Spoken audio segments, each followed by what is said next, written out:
Ευχαριστούμε που είστε σήμερα εδώ. Είναι λίγο πρωτότυπο, φαντάζομαι, να παρουσιάζονται ταυτόχρονα ένας μαραθώνιος και ένας κολυμβητικός αγώνας.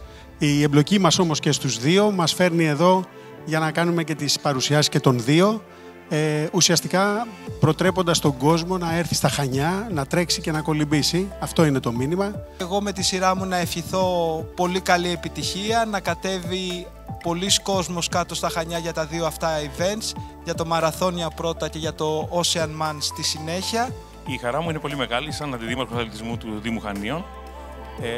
Σε ένα ευλογημένο τόπο, το ξέρουμε όλοι, δεν είναι θέμα τοπικισμού, αλλά συνδυαστικά θα μπορούν να απολαύσουν οι περισσότεροι αθλητές την εναλλαγή του τοπίου στην παραλία του Αλμυρίκη και την καστανιά στην χώρια στα βουνά μας.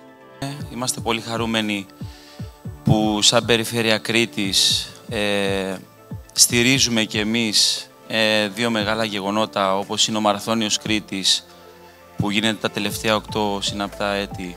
Εκ μέρους λοιπόν του ομίλου της Κόκομα θα ήθελα να σας καλωσορίσω και να σας ευχαριστήσω που είστε σήμερα στο ξενοδοχείο μας με αφορμή αυτά τα δύο μεγάλα event τουρισμού αθλητικής εμπειρίας, του Μαραθωνίου Κρήτης και του Ocean Man, του οποίου είμαστε και μεγάλοι χορηγοί. Ευχαριστούμε για την παρουσία σας σήμερα. Θα μιλήσουμε για το Μαραθώνιο Κρήτης, την 8η διοργάνωση, η οποία θα γίνει το Σάββατο 13 και 14 είναι οι αγώνες, στις 13 υπάρχουν κάποιες παράλληλες εκδηλώσεις. Άλλωστε το Μαραθώνιο Κρήτης κάνουμε. Το άρωμα της Κρήτης φέτος θα προσπαθήσουμε να είναι πολύ έντονο.